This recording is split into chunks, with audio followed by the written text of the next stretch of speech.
할렐루야, 날마다 새벽 만나러 여러분을 찾아가는 만나교회 김태광 목사입니다. 오늘도 하나님의 말씀을 통해 하나님의 나라와 의를 구하며 이 세상을 아름답게 만들어 가시는 저와 여러분들 되시길 소망합니다. 오늘 우리에게 주시는 말씀은 창세기 24장 64절로부터 67절의 말씀입니다. 리브가가 눈을 들어 이삭을 바라보고 낙타에서 내려 종에게 말하되 들에서 배회하다가 우리에게로 마주오는 자가 누구냐? 종이 이르되 이는 내 주인이니이다. 리브가가 너울을 가지고 자기의 얼굴을 가리더라. 종이 그 행한 일을 다 이삭에게 아뢰매 이삭이 리브가를 인도하여 그의 어머니 사라의 장막으로 드리고 그를 맞이하여 아내로 삼고 사랑하였으니 이삭이 그의 어머니를 장례한 후에 위로를 얻었더라. 아멘.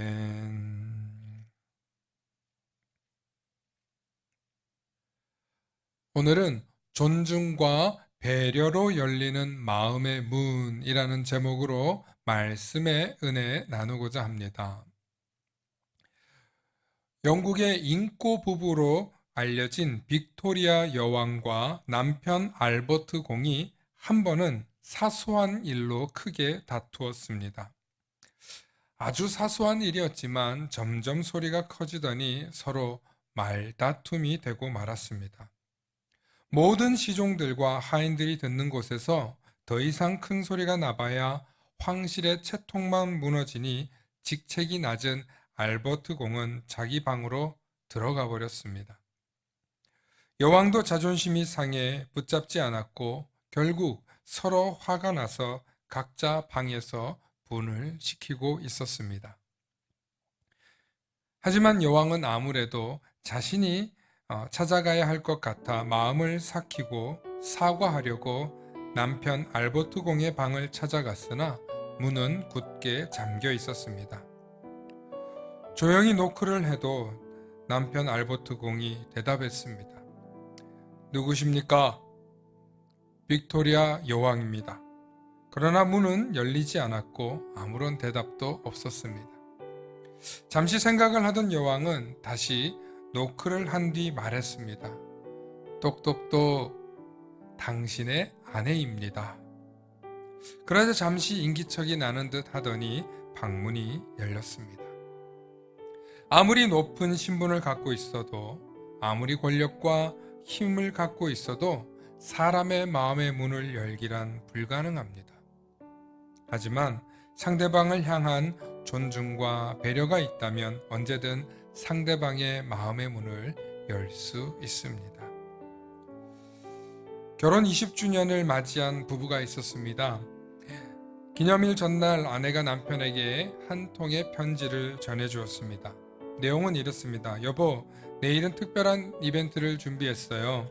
세상에서 제일 예쁜 여자랑 데이트를 할 기회를 마련했으니 꼭 좋은 시간을 보내고 들어오세요.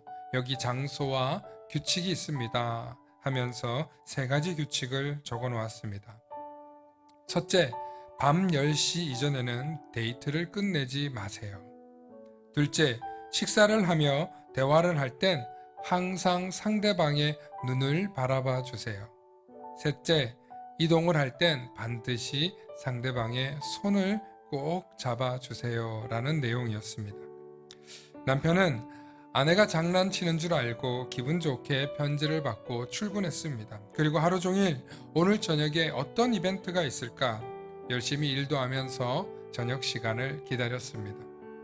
아내가 예쁜 옷을 입고 오려나 아니면 멀리 유학 간 딸이 돌아와 갑자기 방문하려나 하면서 나름 즐거운 상상을 했습니다. 그런데 막상 약속 장소에 나가자 멋지게 차려입은 어머니가 그곳에 계셨습니다. 아들도 깜짝 놀랐고 어머니 역시 깜짝 놀랐습니다.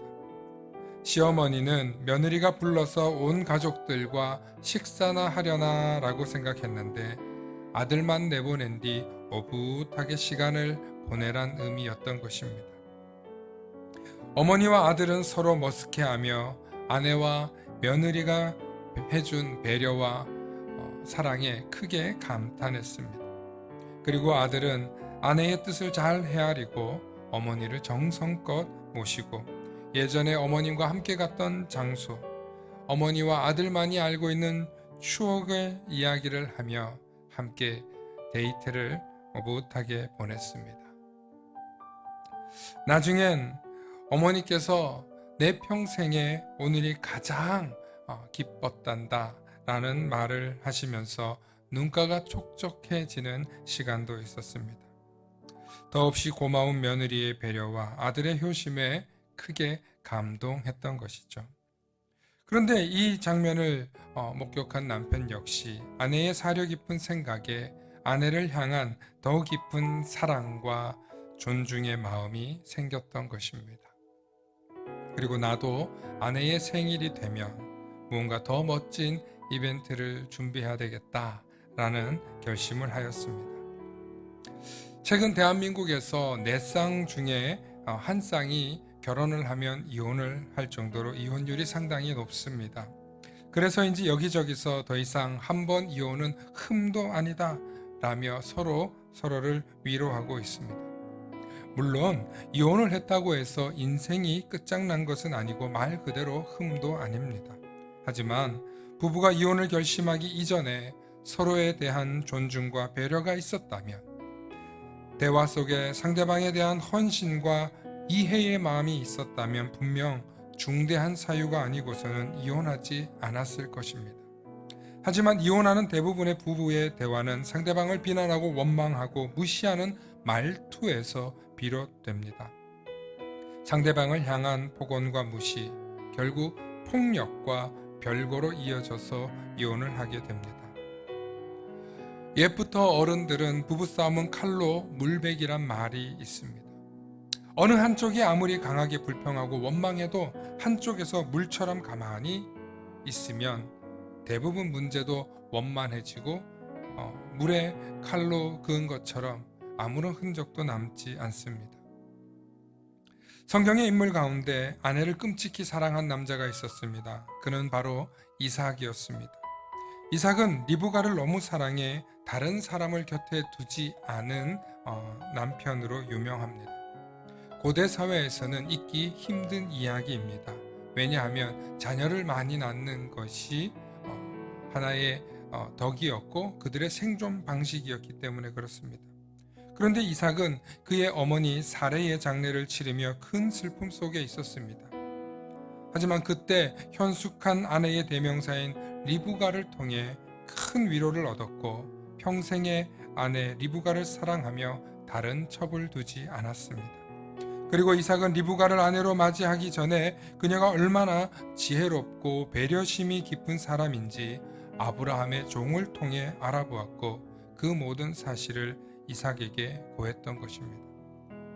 그래서 이삭은 리브가를 자신의 아내로 삼고 사랑하였다고 성경은 기록하고 있습니다. 이때 이삭은 아내 리브가를 통해 어머니를 잃은 상심과 어머니에 대한 그리움과 사랑이 아내 리브가를 향해 더욱 충실히 이행되었을 거라는 신학자들의 이야기가 있습니다. 사랑하면 존중하고 배려해야 합니다.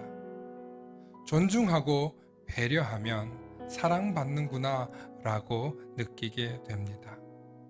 존중하고 배려하는 말투 속에 상대방의 마음의 문이 열리고 사랑받는구나 하고 느낄 수 있듯이 우리가 하나님의 말씀을 들을 때마다 존중과 배려로 사랑하는 사람의 마음을 문을 열고 서로 기쁘게 소통하실 수 있는 저와 여러분들 되시길 소망합니다. 샬롬.